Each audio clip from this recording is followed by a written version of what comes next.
J'ai trouvé les gens assez accueillants, surtout si tu essaies de parler la langue. Il y a un écart culturel quand même. Je gagne mieux ma vie ici qu'en France.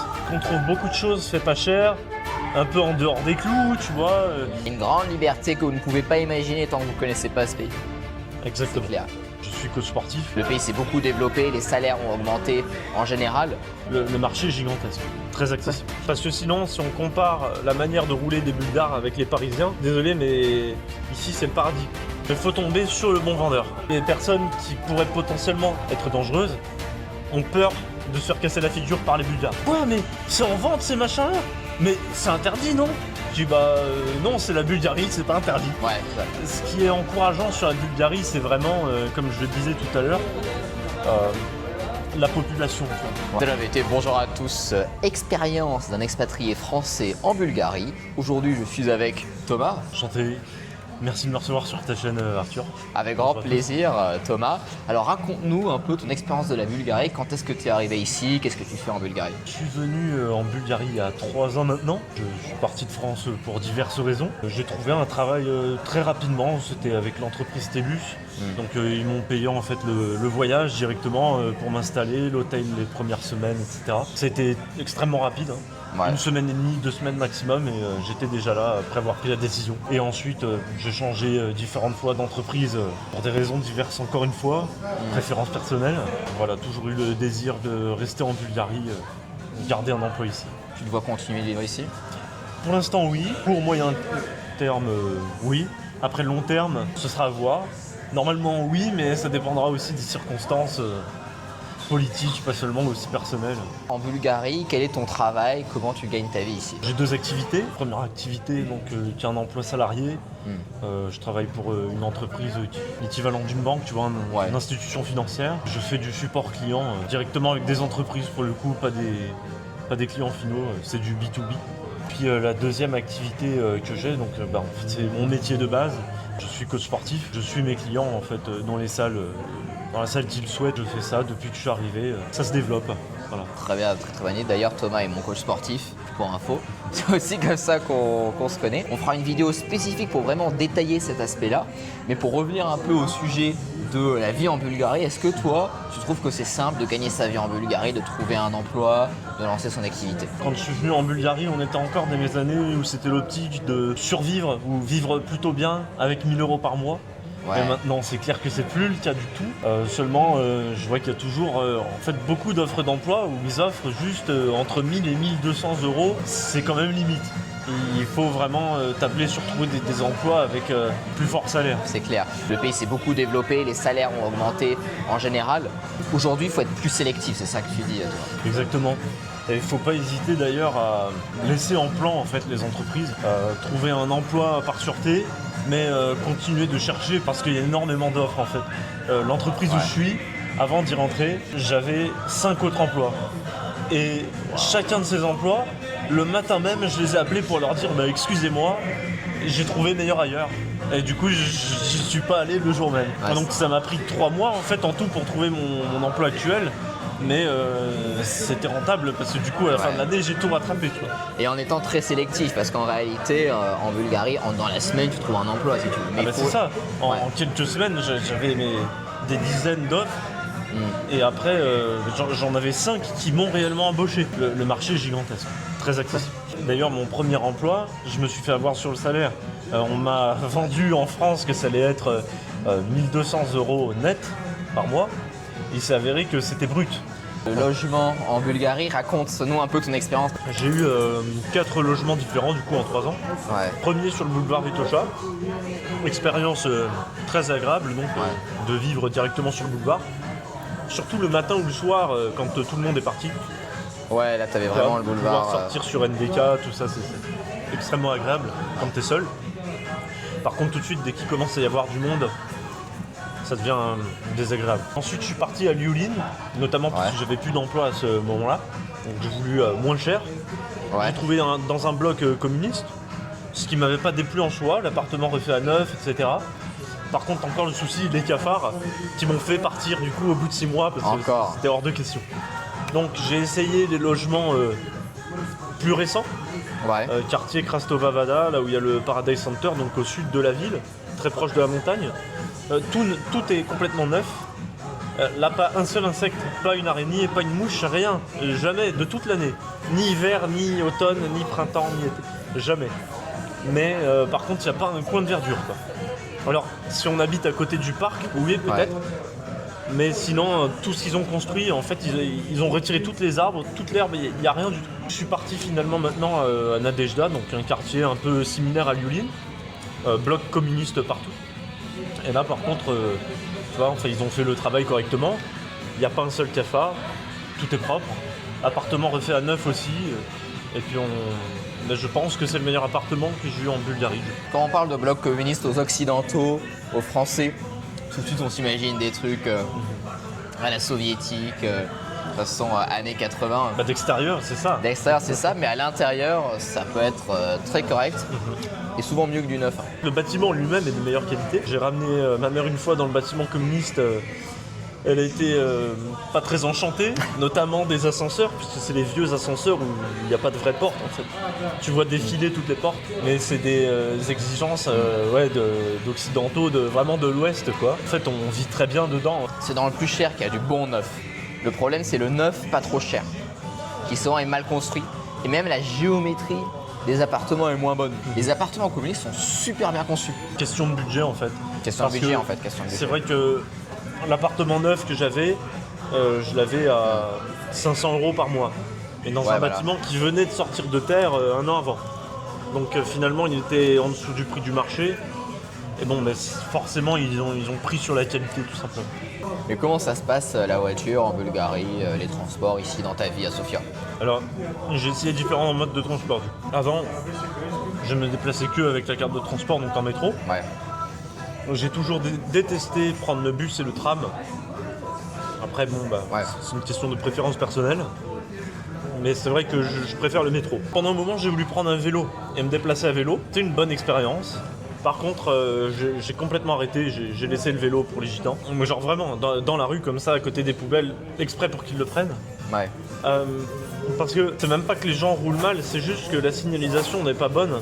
Et donc c'est plus dangereux de rouler à côté de voitures qui n'ont pas une bonne signalisation, tout simplement.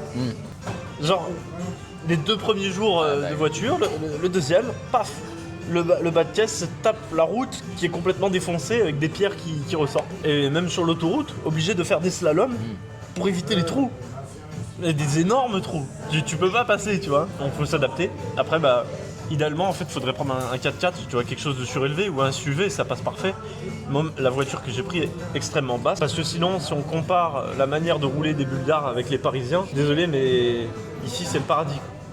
Je veux dire, à Paris, on est pire. De la région, même où je viens, on n'était pas à Paris, mais région parisienne, c'était terrible la route. Ouais, c'est clair. Là, finalement, c'est tranquille, tu vois. Même mon père qui est moniteur, il est venu ici, il a conduit un petit peu. Il m'a dit bah non, ils conduisent bien les Bulgares, c'est normal. Il y a des fous, mais comme partout. Je l'ai acheté donc en Bulgarie la voiture, ce qu'on m'avait pas conseillé de faire au début. Il faut tomber sur le bon vendeur. C'est un pays de culture bagnole quand même. Mais c'est vrai que essence GPL, beaucoup moins cher qu'en France. Tu vois, là j'ai fait le plein complet, essence et GPL, j'en ai eu pour 80 €. Alors qu'en France, ça aurait été quasiment le double. Tu penses quoi des Bulgares? C'est quoi un peu la mentalité des Bulgares, ton expérience avec eux? Alors c'est compliqué à dire, parce qu'en général, les Bulgares avec qui je vais être, c'est des Bulgares déjà qui parlent anglais. C'est peut-être une partie de la population qui est plus encline à échanger avec des étrangers, forcément. Ça c'est vrai. J'ai jamais eu de soucis avec des Bulgares, tu vois, tout s'est très bien passé. J'ai trouvé les gens assez accueillants, surtout si tu essaies de parler la langue.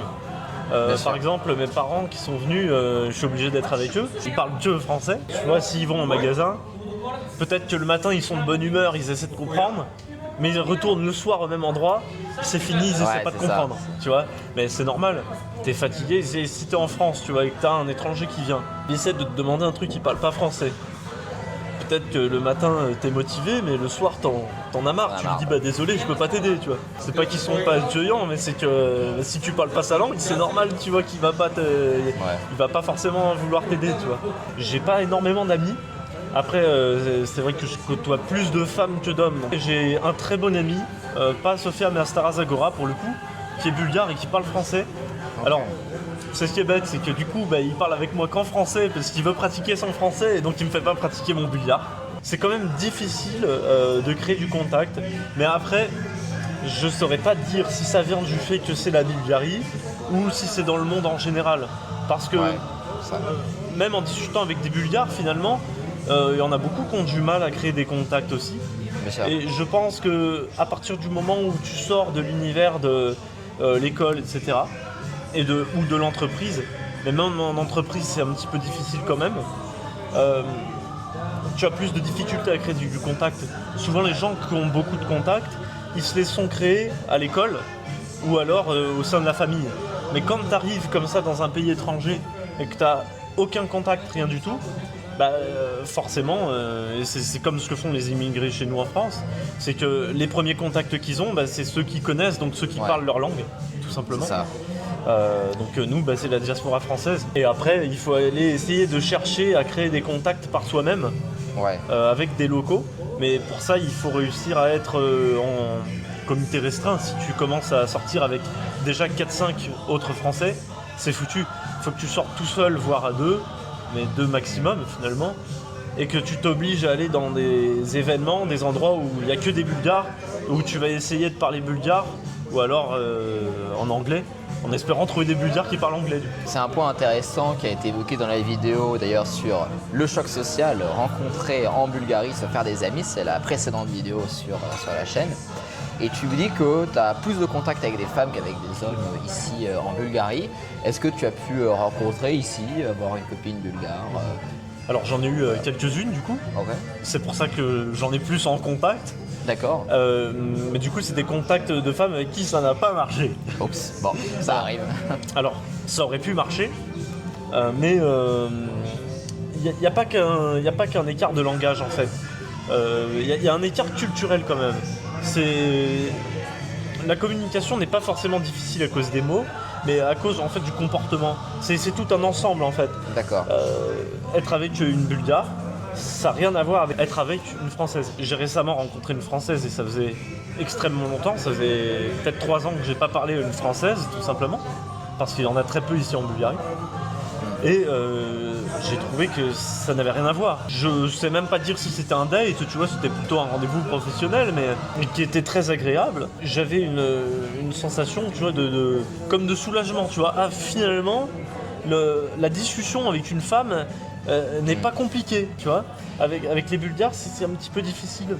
Pas parce qu'elles sont pas sympas ou autres, ou pas accueillantes, mais juste, il y a quelque chose, tu vois, qui fait que je sens pas la discussion aussi à l'aise qu'avec une Française. Et c'est pas que la langue.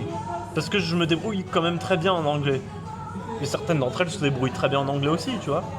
Mais il y a un petit quelque chose, tu vois, qui est différent. Différence culturelle. Tu penses quoi de la sécurité en Bulgarie ? Alors, écoute, la sécurité ça va. En fait, si tu veux, quand je suis venu en Bulgarie, j'ai gardé toujours les mêmes réflexes que j'avais en région parisienne, tu vois. C'est-à-dire quand tu sors le soir, t'es sur tes gardes, tu fais attention. Et en fait, très rapidement, je me suis rendu compte que ça sert à rien. C'est pas dangereux du tout. Tout simplement parce que les personnes qui pourraient potentiellement être dangereuses ont peur de se faire casser la figure par les Bulgares. donc en fait, ils sont pas violents, tout simplement.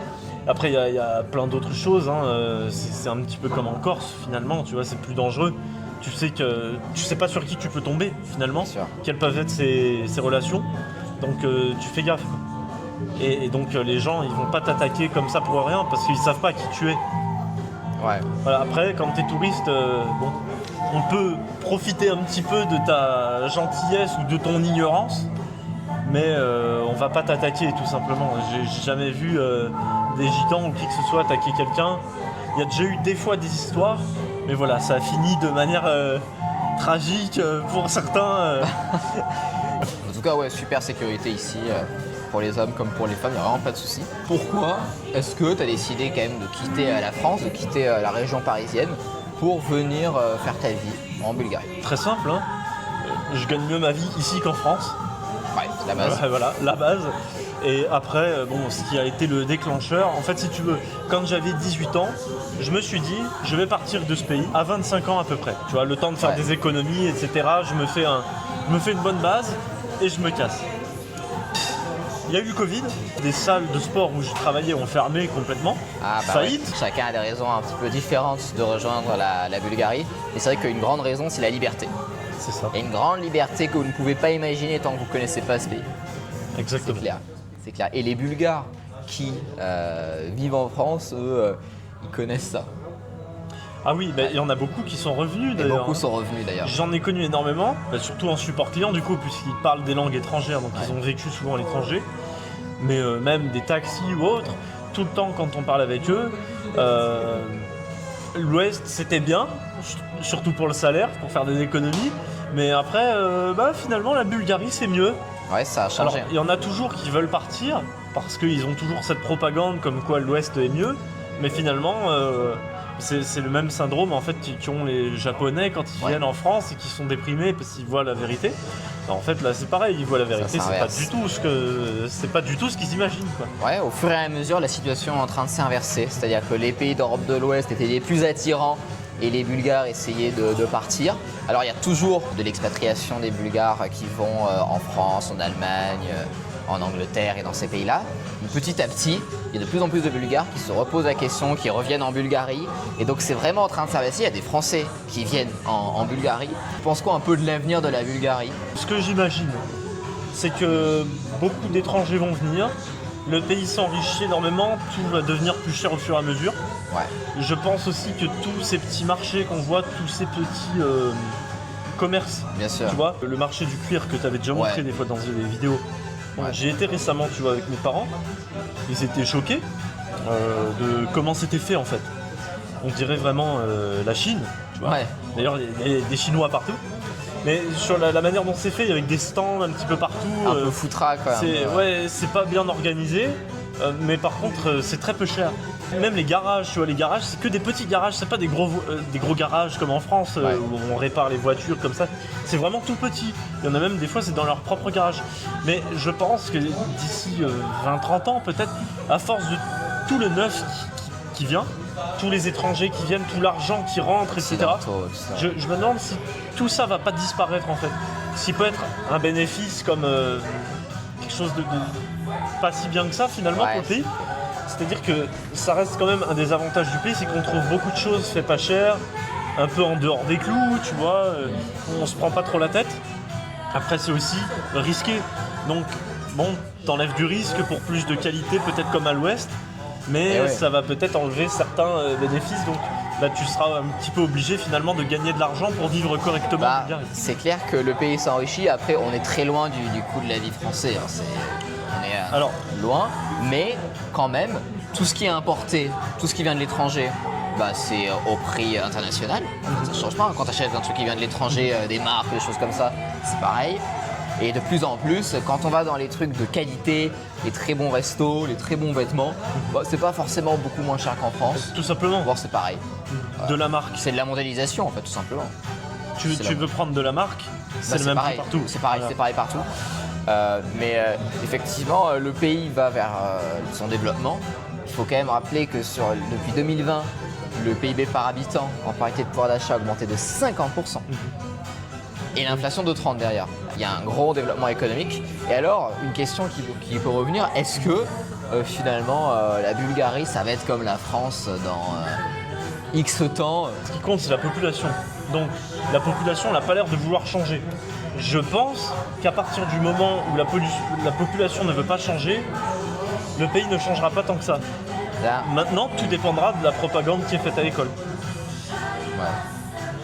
Tout dépend de ça finalement. Les gars, ils respectent pas les règles. Tu vois, il y a des règles. Bon, on respecte celles qui sont cohérentes. Celles qui sont pas cohérentes, on les respecte pas. Tu vois. Et c'est la liberté. Du coup, c'est cool. Moi, j'aime bien. Ouais. Après, quand on leur dit on va aller faire la guerre à la Russie, ils font non merci. Tu vois. La Pologne, ils veulent un peu plus. Et du coup, je préfère être dans un pays qui veut, tu vois, être tranquille, pas faire la guerre. Tu vois. Il n'y a pas de censure. D'ailleurs, mes parents ont été choqués. Ils me disent quoi, mais c'est en vente ces machins-là? Mais c'est interdit, non? Je dis non, c'est la Bulgarie, c'est pas interdit. Ouais, c'est ça. Donc en fait, c'est très agréable de vivre dans un pays libre. C'est ça. Parce que par exemple, quand c'était la crise du Covid, il y a eu des demandes pour la Bulgarie d'appliquer la même politique que dans les autres pays d'Europe.